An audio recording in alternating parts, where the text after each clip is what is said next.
Dumako tayo dito mga bossing. Oh, eto na ang pinakahihintay ninyo. Sa tingin nyo, hindi matutuloy yung impeachment? Dahil po, mga kababayan, marami po tayong nakapanood doon sa vlog ni Katunying. No, meron nga siyang ipinakitang picture dito. Ayan ho, oh. Sabi dito ng presidente daw po, mga kababayan, BBM. Ako naniniwala ako dito. No? Naniniwala ako na legit itong pinakita ni Tunying. Kasi, kumbaga hindi naman magpe-fake news yan eh. No? Pero dapat isipin nyo, mga DDS, labas na ang Pangulo ng Pilipinas sa pagpapa-impeach. Ayan na, oh, nakiusap na ang Pangulo. Kailangan tanggalin nyo na sa maliit nyong kukote na si PBBM ang nagpapa-impeach kay Inday Sara Duterte. Ayan na, di ba? Sabi nyo nga, weak ang presidente. Oh. Umatras na nga si Bangago, di ba? Sabi mo, Renante. Ayan na, oh. Kailangan tanggalin nyo na sa isip nyo na ang presidente ang nagpapa-impeach kay Inday Sara Duterte. Masaya na kayo. Di ba? Hindi pa, dapat hindi pa.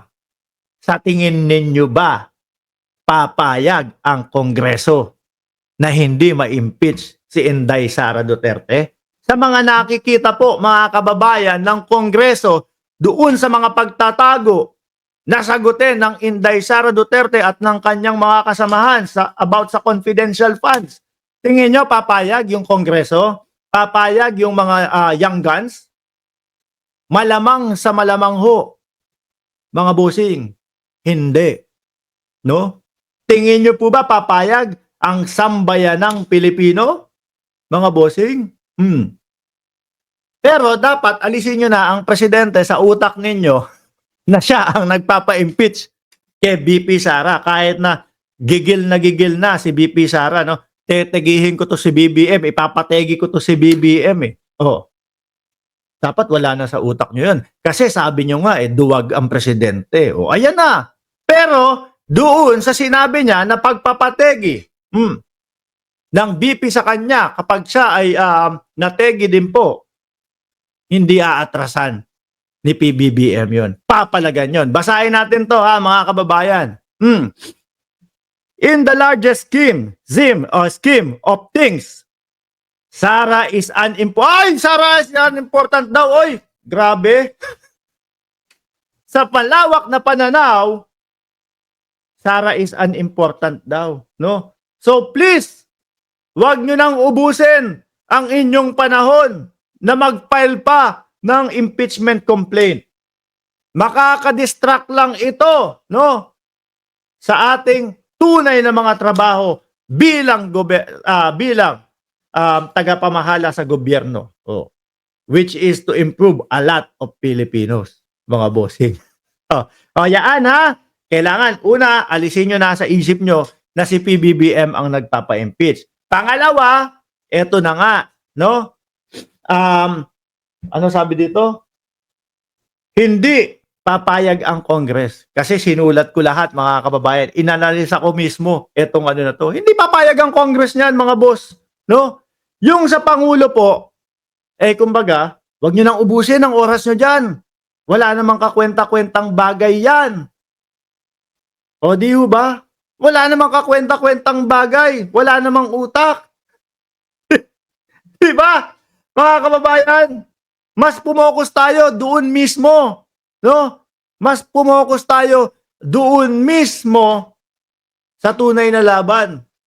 Yung pagseserbisyo sa mamamayang Pilipino. Pero talagang madiin po na naiisip ko dito, mga kababayan, hindi papayag ang Congress.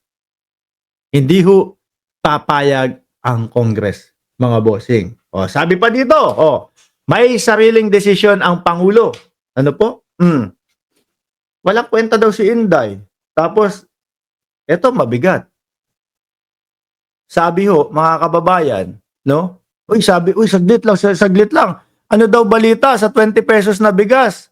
Biruin nyo, mga kababayan, ang pinag-uusapan natin, impeachment dito. Tapos, 20 pesos na bigas ang ipapasok. Halatang pang DDS lang ho, mga kababayan, yung kanilang komento. Anyway, ako naniniwala ako, mapa 2023 to, o bago ito, mga kababayan, hindi papayag ang Congress. Lalo na ho at kitang-kita nila kung paano yung pagtatago ng kampo ni BP Sara. Hindi masagot lahat ng confidential funds, mga bossing. Ang Pangulo, base po dito no? Ang Pangulo, base po dito, mga kababayan, sa message na ito, nagsasuggest lang naman siya. Huwag nyo nang o kaya nakikiusap siya, huwag nyo nang isulong yung impeachment. No? Paano? Hindi po papakinggan ng Congress yan, mga boss. Kapag pinakinggan lang po ng Congress natin yan, mga kababayan, magmumukha silang sunod-sunuran lang sa Pangulo. Meron pong sariling mga utak yan, mga bossing, chief, amo, sir. No? Kayo, ang hihina ng kukote nyo, nandiyan na po, magagalit sa inyo si Direk Freddy Valera. Pagka hindi nyo sinubscribe yan, bahala kayo. No? Wala kayong case kay Direk Freddy Valera. Naka-live yan mamaya. Siguro pagkatapos natin mag-live. Kaya dun kayo sumugod mamaya at pindutin nyo yung subscribe button sa kanya. No? May breaking news tayo mamaya. Love you all. Tingnan nyo, mga kababayan. Sa nakikita po, mga kababayan, ng Congress, base na din po doon sa mga hearing nila, hindi po papasaklaw doon sa pakiusap ng Pangulo yung mga yan. No? Itutuloy po ang impeachment complaint ng mga yan. Kaya, bahala kayo kahit sabihin nyo na duwag ang aming Pangulo. Pero mahina utak nyo, mahina ang utak ninyo. Baka mamaya. Ito ito talaga nasa utak ko. Gusto ko talaga sabihin ito mga kababayan. Sorry PBBM. Sorry PBBM. Baka kumbaga, alisin mo na nga ako sa picture niyan. No? Total naman Congress ang nagsusulong niyan. Yun lang yun. Mga kababayan. Hindi Jesus, no? O hindi Kristo si Inday Sara Duterte. Panoorin nyo, alamin nyo kung ano yung istorya ni Poncio Pilato. Pasensya na po doon sa mga mga kasuporter ko ng gobyerno. Pasensya na po doon sa mga kasuporter ko ni Pangulong Bongbong Marcos.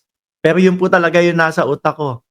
Kumbaga, medyo ala Poncio Pilato, mga kababayan.